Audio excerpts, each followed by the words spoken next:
What's up, goodies? Welcome back to your channel and to my kitchen how to cook, and I'm here with your requested recipe: Jamaican brown stew fish with rice and peas in your kitchen. Fast, easy, and simple. Now, if you're here watching me cooking for your very first time and you have not subscribed, feel free to do so right now, and then turn on your post notification because it's important. And guess what? You will be reminded every time your girl upload what? A brand new video. So make we jump right into the recipe then now. In my eyes, I'm a star girl. Hey, she fit me, and she give me love plenty. Yeah, she authentic. This are the real thing. This are the blast. Okay, goodie, you ready for cook? Let's cook. Now, I'm going to be using my canned red beans, kidney beans right here. Now, of course, you could go ahead and make your peas from scratch, because I know I could hear some kind of comment about using canned peas. Use whatever you have at hand. I'm using the one in the can, and I bought that at Aldi supermarket. Now, the rice of choice is the basmati rice. I'm going to use this today because I love to use parboiled rice when I'm cooking rice and peas, but I do not have any at hand, so we are going to use this one today. And of course, you don't have to use this. You don't have to use parboiled rice. Use whatever kind of a rice that you like to cook in your kitchen. When you're making rice and peas, go ahead and choose whatever you like. Now, to get it started, I went in and add the water to the pot, because remember, we are using canned peas, it's already cooked. Now, I went in and just poured in the entire, yes, the entire liquids and all. We're not going to drain off the liquid because we need the redness to make the rice and peas, right? Now, I went in with some salt, and I added the pimento seeds to it, the pimento berries, the pimento seed, whatever you want to call it. Just go ahead and pour it all up in there. I went in with some chopped garlic that I have in the bottle. That's the bottle one. And I'm going to list everything that I'm using here down in the description box, so don't worry about that. This is just some eyeball business. Now, even though we're using the canned peas, you still want to allow it to combine with those flavors and come together and taste good same way, right? So let's give it about a half an hour to cook. Now, as far as my coconut of choice go, you can use the hard coconut like right here, the pure creamed coconut, or you can also use your fresh coconut that I love to use. And if I'm not using that, my favorite coconut that I always use when I'm making recipes like this is the Ochore's coconut. It really tastes like the real thing. Now, in addition to all of that, you're going to need a scallion and thyme, and of course, you're going to need a pepper, a scotch bonnet pepper, or any kind of pepper you want to put in it. You just go ahead and make sure you have a pepper, right? And put it into your rice and peas. Now, 30 minutes later, went in and it was time to add all the other ingredients to it.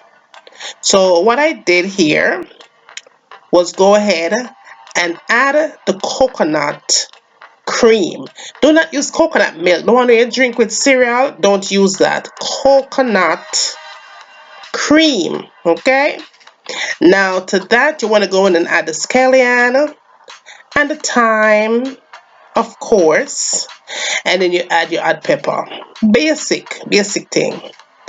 Give it a nice little mix, and we are going to have those peas flavorful, because like I said before, even though we're using canned coconut, even though you're using canned red peas, right?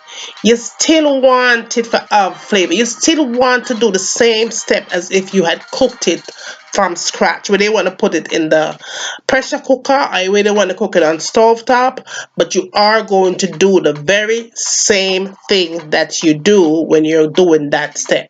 All right? That's still rice and peas. Some people talk about, oh, this is not authentic. Listen, if you have canned coconut or canned anything, go ahead and use it, because it's your kitchen and that's their kitchen. So do whatever makes you happy. All right, boo?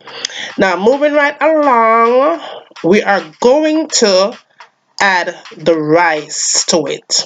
And again, I'm using the basmati rice, and that is a 2-pound pack of rice.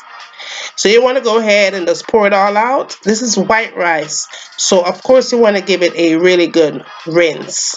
I do really do love to use parboiled rice. That is my favorite, my most favorite rice of all. When you make stew peas and rice and you use your parboiled rice, it's so good. Now give it a good rinse, And this is one of the things that I don't like with the basmati rice. You have to really wash it really good to get all that starch out. But this is what your girl had at hand. It's not my favorite rice. It's a lot of people's favorite, but it's not mine. So yeah, now if you're still here watching me cooking, make sure that you subscribe to the channel and turn on your post notification settings, because you don't want to miss an upload like this. And I'm always good, and I'm always easy to follow, very easy to follow. If you don't see what you want, go ahead and ask me, and I am always here to deliver. They may not come right away, but trust me, they might come. Always here to deliver, always on time, always here to deliver. Now after you get done doing that, you make sure that your rice is all washed nice and clean. Get the water nice and clear. You want to go in and add it to the peas right there. Just go ahead and pour it all up in there. All up in there, boo. All up in there. Right? But be sure that you turn your fire down. When you are ready to put the rice in, be sure to turn the heat down. Before I started the recipe on high heat. As soon as I put the rice in, I turned it down to low to medium heat because I want it to steam and not burn up. This is what happens to a lot of people when they make rice and peas. Them rice and peas either stick in the bottom and start burning, or one side is tough and one side is soft. You have to turn your stove down as soon as it hits the liquid, okay? And when you put the rice in, make sure you have at least an inch or an inch and a half of water above to where the level of your rice is sitting.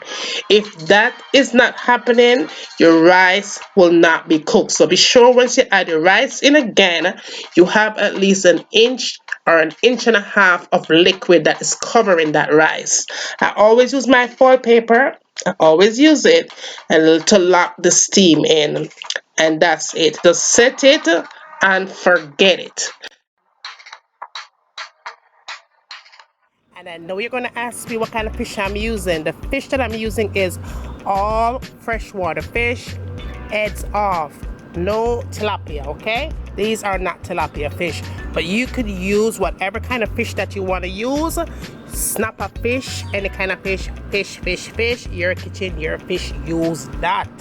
Make sure your fish is nice and clean, scales off, because we don't eat scaly fish in our kitchen, right? Yes, good day.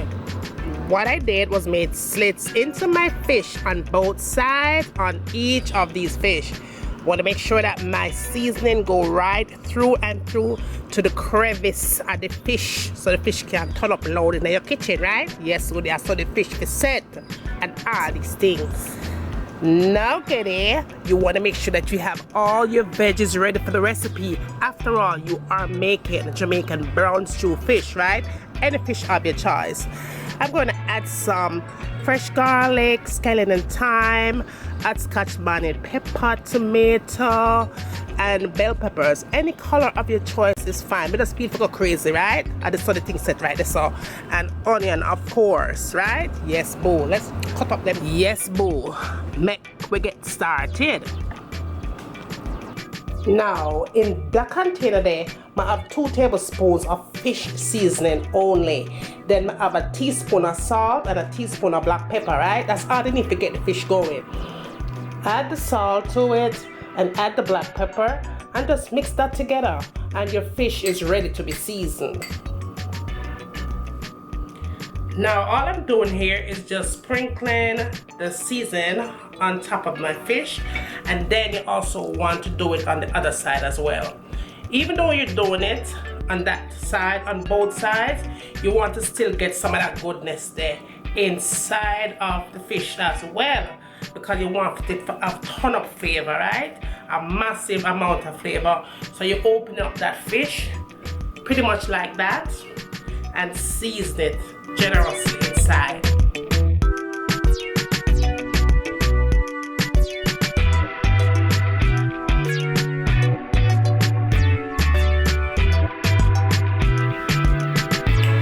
So now that I have my fish just waiting there for all that goodness, I'm just gonna go ahead and cut up my veggies for that thing. And I'm not gonna use all of my bell peppers. Depending on how much fish that you're using, you might wanna go ahead and add as much as you like. Now when you get your sweet peppers ready, you wanna go ahead and take out the inserts right there. We don't want no seeds in the fish, right? Take them out. Go ahead and cut up my garlic, and you cannot cook fish without garlic. It don't make no sense to try and attempt to cook fish if you ain't gonna put garlic in it. Not just garlic powder, but fresh garlic is a must in a fish recipe, right? Make sure you have garlic at all times.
Now y'all, make sure when you cut up your hot scotch bonnet pepper, you might want to use gloves when you do this. Otherwise, if you're not using gloves, you want to make sure that you wash your hands thoroughly, because that thing burn and that thing burn like hell, okay? So don't forget about that. Scotch bonnet pepper is nothing to play with.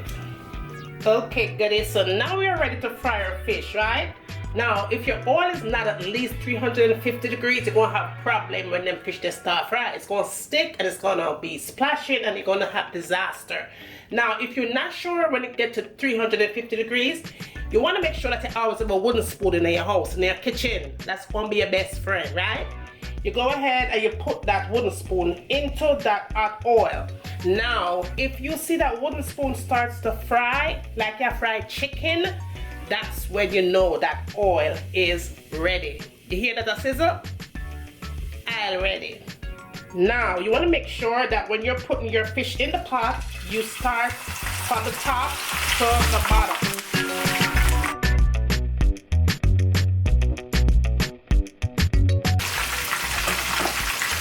Now, after about 5 minutes of frying on medium heat, you go ahead and you gently turn those fish over on the other side. So all together, your fish should take no more than 10 minutes on medium heat to fry, okay?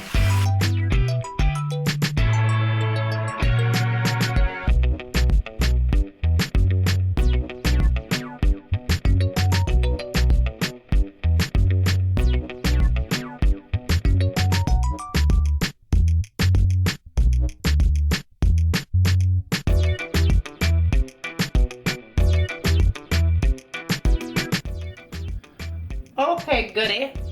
Now it's time to really turn up this thing. We not talk about no little bit of something turn up, and I talk about mad loud turn up. Now you want to get rid of that oil that you fried your fish in, right? Get another pot and wash out the one I used before. Now what I'm going to be using, as far as my oil is concerned, I'm going to be using my extra virgin olive oil. Now with my extra virgin olive oil, I'm just going to add just a little bit in at the bottom of the pot, just to get the thing started up. Then I'm gonna go ahead and add my garlic in, right? The garlic will create the flavor. Just kind of toss that around in the oil, just for like a second or two. So the thing can start pow and give my flavor. Now I'm gonna add all my veggies in. Start to get them things toasted up. Make everybody nice and happy. Add my thyme for that. You can't have fish without thyme, right? Add my scotch bonnet pepper, right the top. Now yeah, if you don't want to use scotch bonnet pepper, you could go ahead and use your hot sauce. This one is the Ochoreo's hot sauce, scotch bonnet sauce, and it's really, really good. You can use something like that. Never leave home without some pimento seeds. 1 teaspoon of vinegar.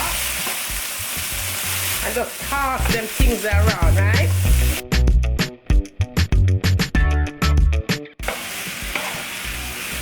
And those veggies, honey, is smelling oh so yummy-liciously good. Okay, goodie, make us season up them veggies because we need the veggies for our flavor, right? Now it's simple. All you're gonna do is add just a little pinch of black pepper. You don't want to overdo it because remember you already had black pepper to the fish when you seasoned it earlier. You want to also give those veggie flavor, so you sprinkle just a little bit of salt. Not too much because you also did add salt on the fish when you don't season everything earlier at all. Now, I didn't add onion powder and garlic powder and all that stuff. Now, what I choose to do though is add my Jamaican all-purpose seasoning that I'm using my grace. And I'm going to sprinkle my veggies because I want my veggies to have nice flavor and add extra flavor to my fish when it simmer.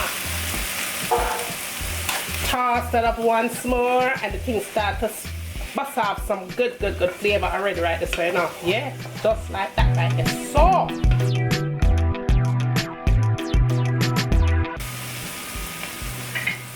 I'm going to cover that up and give that about 3 to 4 minutes, right? Now, buddy, this is what you want to do right here. In another container, you want to go ahead and add 1 cup of water, right? I'm going to add ketchup to this water.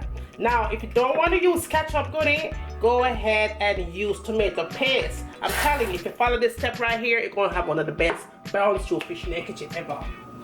Now, to that, I'm going to add browning, right? So, just a few drops of the browning because it's going to give it that color that I so need. And just go ahead and just mix that in, right? So.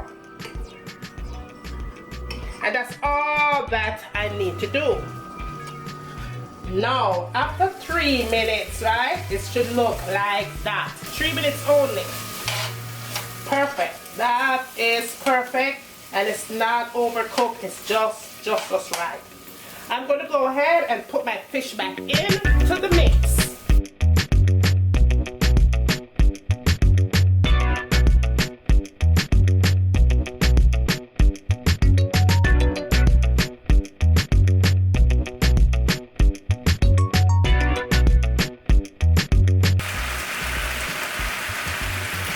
Now that mixture that you made, you want to go ahead and pour it all over your fish with it. Just like so. Make sure you don't miss no spot.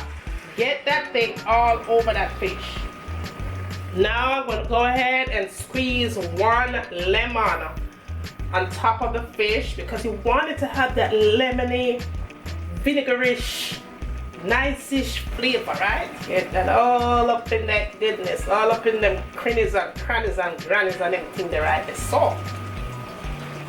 Now, last but not least, right? Goodie, I'm gonna put 3 tablespoons of butter in that thing there. Now you want to go ahead and coat that fish, right? Coat it, meaning get the gravy and the veggies and all that other stuff. Spread that butter all over it because the more butter you put on this fish, is the better it's going to taste. I kid you not. It is going to taste so good. The more butter, the better. Now, goodie, after you done put all your ray and your lele and your tape on top of the fish, you're going to cover that up nice and tight. Make the thing steam, right?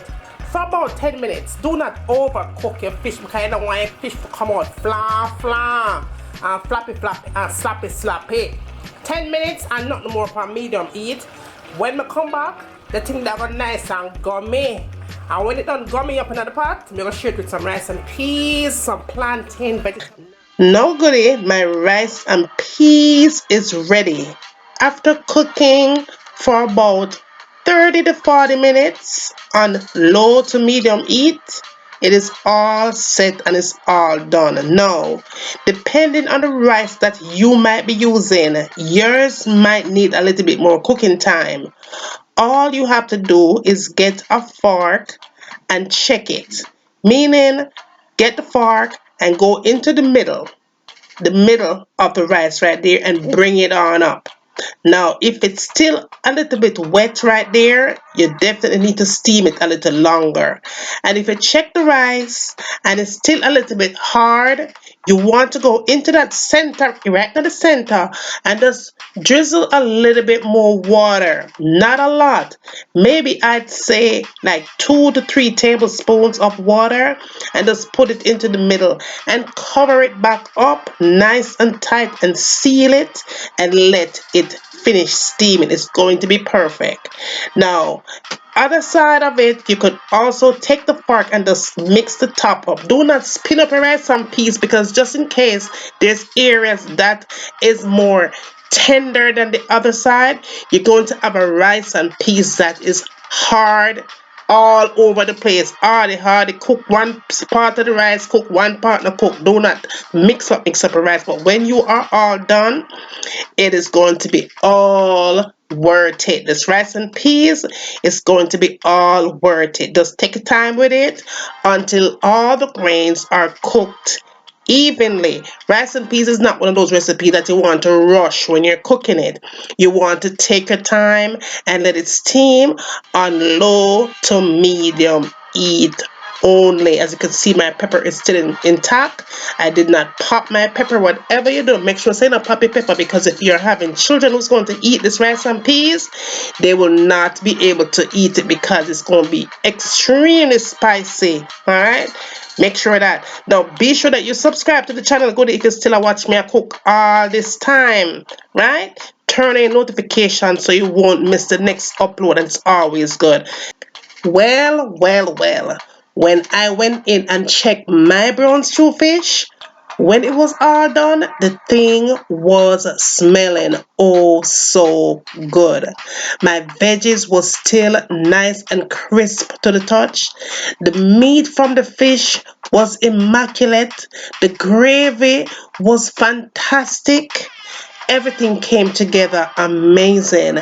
When we serve up that thing with the rice and peas, some plantain, some tomatoes, honey on the plate, now you know this was going on in. This was going on in. Now I hope you did enjoy the recipe. I hope you tell a friend to tell a friend. Tell them what's going on over here, because this Jamaican brown stew fish recipe is no joke. Let me tell you right now, you are going to love it as much as I do. Now, after you do all of them things there, tell me down below what you'd like to have me cooking next in my kitchen. And remember, as always, from my kitchen to your kitchen, enjoy!